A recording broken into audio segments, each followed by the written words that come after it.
देवलोक और पृथ्वी का संबंध सनातन धर्म के उस शाश्वत चक्र का हिस्सा है जिसे वेद, उपनिषद और पुराण कर्म और धर्म के नियम के रूप में बताते हैं। जहां पृथ्वी को विशेष रूप से कर्म भूमि इसलिए बनाया गया क्योंकि केवल यहीं आत्मा को शरीर प्राप्त होता है और केवल शरीर के माध्यम से ही विचार, इच्छा, संकल्प, प्रेम, क्रोध, लोभ, त्याग और भक्ति जैसे कर्म संभव होते हैं। जबकि देवलोक को भोग भूमि कहा गया क्योंकि वहां आत्मा अपने पूर्व में किए गए कर्मों का फल भोगती है, लेकिन नया कर्म करने की स्वतंत्रता नहीं होती। शास्त्र कहते हैं कि पृथ्वी पर जन्म लेना स्वयं में एक दुर्लभ अवसर है, क्योंकि यही वह स्थान है जहां आत्मा अपना भविष्य स्वयं बदल सकती है। हर मनुष्य जब जन्म लेता है तो उसके साथ उसके पूर्व जन्मों के कर्मों का संस्कार सूक्ष्म रूप में जुड़ा होता है, और जैसे ही वह जीवन में कर्म करता है वैसे ही वह देवलोक की ऊर्जा को प्रभावित करता है। वेदों के अनुसार सूर्य देव मनुष्य के बाह्य कर्मों के साक्षी हैं, चंद्रदेव मन की स्थिति और भावनाओं के साक्षी हैं, अग्निदेव वाणी और यज्ञ के साक्षी हैं, और यमराज धर्म के अनुसार न्याय करते हैं। इसी कारण कोई भी कर्म, चाहे वह गुप्त हो या प्रकट, देवलोक की दृष्टि से कभी छुपा नहीं रहता। जब पृथ्वी पर मनुष्य सत्य, करुणा, सेवा, दान और भक्ति के मार्ग पर चलता है,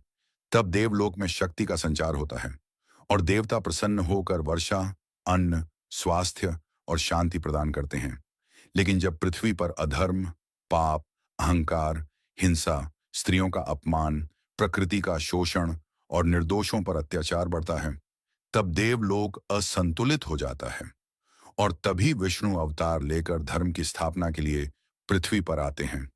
रामायण और महाभारत केवल कथाएं नहीं, बल्कि देवलोक और पृथ्वी के प्रत्यक्ष संबंध का प्रमाण है। जहां देवताओं ने मनुष्यों के माध्यम से अधर्म का नाश किया, शास्त्रों में कहा गया है कि देवता स्वयं पृथ्वी पर स्थायी रूप से नहीं रह सकते,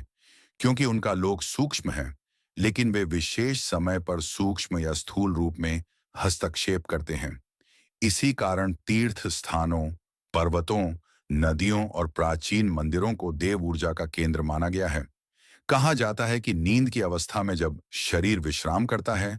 तब आत्मा सूक्ष्म शरीर के साथ भूवर लोक और अन्य लोकों की यात्रा करती है, और इसी कारण कुछ सपने भविष्य के संकेत देते हैं और कुछ सपने पूर्व जन्म के अनुभव होते हैं। गरुड़ पुराण यह बताता है कि मृत्यु के बाद आत्मा को यमदूतों के माध्यम से उसके कर्मों के अनुसार विभिन्न लोकों की यात्रा कराई जाती है, और यदि आत्मा ने पुण्य किए होते हैं तो उसे स्वर्ग या देवलोक में स्थान मिलता है। लेकिन जब उसके पुण्य समाप्त हो जाते हैं, तब उसे पुनः पृथ्वी पर जन्म लेना पड़ता है, क्योंकि देवलोक कोई अंतिम लक्ष्य नहीं, बल्कि कर्म फल का अस्थायी विश्राम स्थल है। इसलिए शास्त्र बार बार ये समझाते हैं कि केवल देवलोक की कामना करना अज्ञानता है, क्योंकि देवलोक में भी अंत है, जबकि मोक्ष का मार्ग केवल पृथ्वी पर रहते हुए सत्य, ज्ञान, वैराग्य और भक्ति से ही खुलता है। यही कारण है कि आर्षि मुनि देवलोक की नहीं, बल्कि मोक्ष की कामना करते थे। और इसी गहरे सत्य को समझाने के लिए कहा गया है कि पृथ्वी और देवलोक दो अलग अलग संसार नहीं, बल्कि एक ही दिव्य व्यवस्था के दो स्तर हैं।